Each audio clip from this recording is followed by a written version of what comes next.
ওই আল্লাহ বলেছেন উসিলা তালাশ করতে, উসিলা আমরা তালাশ করতেছি না, উসিলা আমার নবীর সামনে সাহাবীদের সামনে একজন ব্যক্তি উসিলা তালাশ করেছেন, আমার নবী নিস্তব্ধ ছিলেন।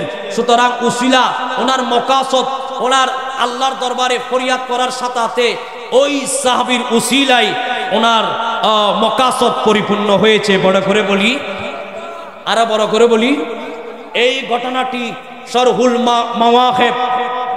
শরহুল মাওয়াহিবের ৩য় খণ্ড ১৫৭ পৃষ্ঠার মধ্যে এই ঘটনাটি নোট হচ্ছে। বড় করে বলি, আরো বড় করে বলি,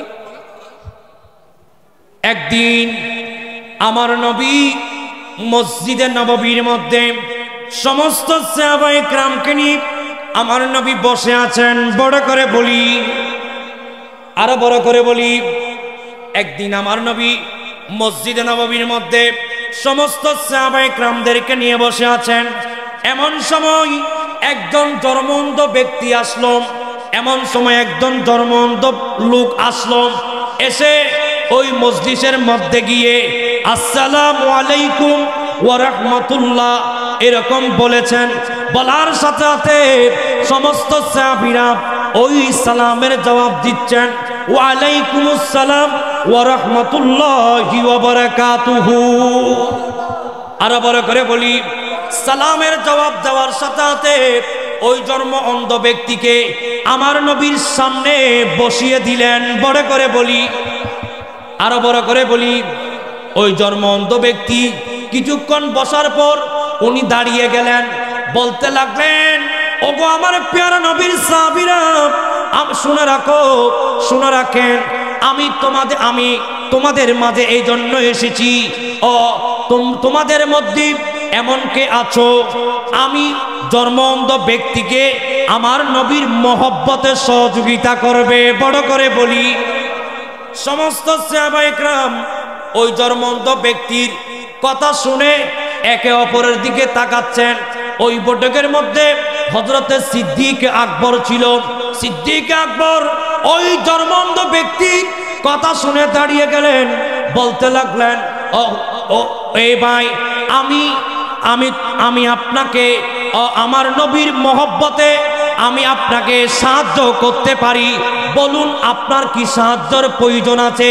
বড় করে বলি, ওই জন্ম অন্ধ ব্যক্তি বলতে লাগলেন, হুজুর, আমি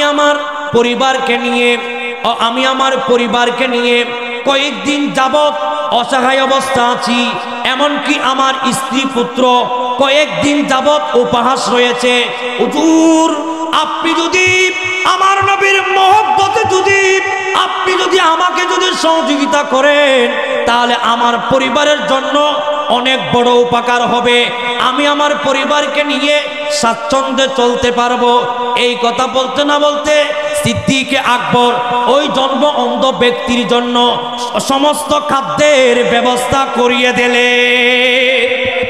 আরো বড় করে বলি, ওই জন্ম অন্ধ ব্যক্তির জন্য সিদ্দিক আকবর খাদ্যর ব্যবস্থা করে দিলেন। এবার বলতে লাগলেন, এই ভাই, আপনার আর কি প্রয়োজন আছে আমাদেরকে বলুন। ওই জন্ম অন্ধ ব্যক্তি বললেন, এই সিদ্দিক আকবর জন্ম অন্ধ ব্যক্তি বলতে লাগলেন, হুজুর, আমার আর একটি জিনিস প্রয়োজন আছে, আপনি আমাকে সেটিও দেন, তাহলে আমার অন্তরের মধ্যে প্রশান্তি আসবে। বড় করে বলি, আমার অন্তরে কি আসবে? প্রশান্তি আসবে। সিদ্দিক আকবর বলতে লাগলেন, কি এটা আমাকে বলেন, আমি সেটাও পরিপূর্ণ করার চেষ্টা করব। জন্মন্ধ ব্যক্তি বলতে লাগলেন, হুজুর, আমার কোনো তেমন আর কিছু লাগবে না, আপনি সিদ্দিক আকবরের দাড়ি মুবারক স্পর্শ করতে চাই। আরো বড় করে বলি, আপনি সিদ্দিক আকবরের দাড়ি মুবারক আমি স্পর্শ করতে চাই। হুজুর, আপনি যদি আমাকে এইটা আপনার দাড়ি স্পর্শ করার জন্য আপনি আমাকে অনুমতি দেন, তাহলে আমার অন্তরে প্রশান্তি আসবে।